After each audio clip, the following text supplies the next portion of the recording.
嗨嗨，我是清慧博士。我昨天晚上跟人抬杠碳权，抬杠到半夜1点，今天早上又继续抬杠。不过其实到最后我也没有搞清楚对方到底厘清了这些疑点没有。不过我倒是有一个新发现，原来治失眠最好的方法就是不要睡觉。这个当然是我乱讲的，好孩子不要当真啊。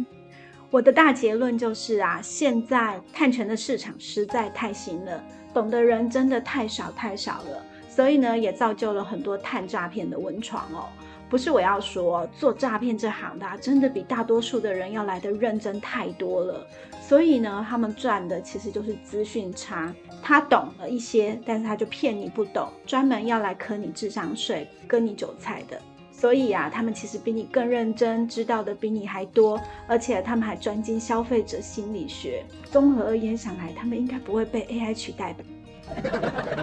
我想虽然我们大部分的人都是聪明人，应该是不会轻易上当，但是呢，难保你邻居家老王或者是你家的长辈不会碰到。今天就要来分享一个超简单的碳诈骗的防护法，就是对于所有的碳权，你只要认明碳权专案的身份证字号 Project ID， 基本上就没有问题了。是的，碳权的世界的水很深，超级深。但是好消息就是还是有简单辨别的方法的。这方法就是找到碳权专案的 Project ID， 只要有这个，不管是路人甲乙丙丁，都可以在发行单位上找到完整的碳权资讯。要是你碰到有人想要介绍你，或者是你家长辈，或者是你家隔壁老王一些好的碳权标的的话，那你就只要请他简单的提供碳权专案的 Project ID， 也就是碳权身份证的字号就好了。至于其他他可能会提供一长串的文件，其实这些都只是参考而已，给再多都只是行销材料。甚至他会提供很多现成的新闻稿给你，告诉你说，你看已经有很多我们相关的报道了，所以我们是正派经营。但是呢，我要告诉你，所有的新闻稿都是可以用钱买的。他提供的再多的资料，只要他没有提供这个碳权专案身份证的 Project ID， 基本上这些反而更可疑。我也要温馨提醒你一下碳权我们这边讲的是国际的自愿性碳权，它不是万灵丹，它也不是什么综合感冒药，它不可以抵国内碳费，它也不能抵欧盟的碳交易市场 EU ETS， 它更不能抵欧盟的碳边境调整机制 CBAM。 这个国际自愿性碳权它就是单一配方，它就像咳嗽糖浆一样，它专治自愿性的碳中和，但是它也只治自愿性的碳中和。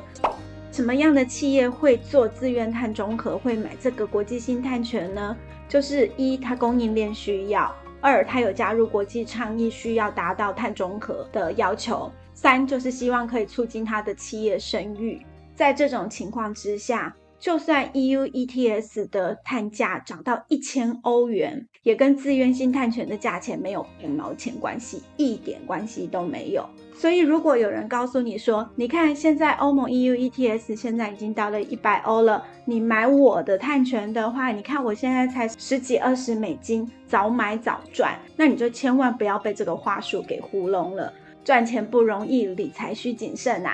话说回来了，如果你不是大户，所谓大户可能就是一次需要1万吨、5万吨的话，其实没有必要独钟爱一个单一的碳权专案。像现在联合国的碳抵换平台，或像 GS CIX 这些平台上，事实上它都有很多可靠的碳权可以选，其实也不用单恋一枝花。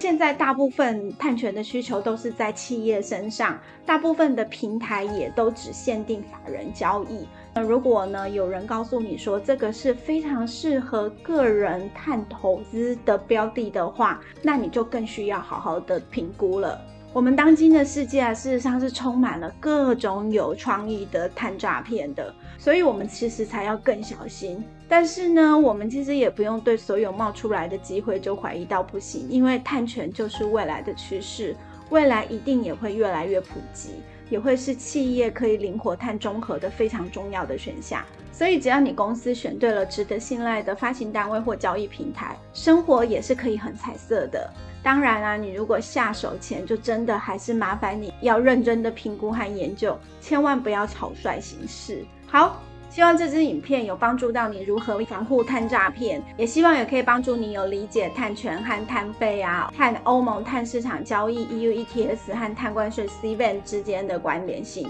就是没有关系。要是你对碳权呢有更多的兴趣，也欢迎到我们盖亚绿专业网站参观选购。只要上过我们的碳权课，就保证让你赢过台湾 99.99% 的人，比9999纯金还要金，成为碳权达人哦。好啦，我们今天就先到这里，我是清慧博士，我们下次见，嘿，拜拜。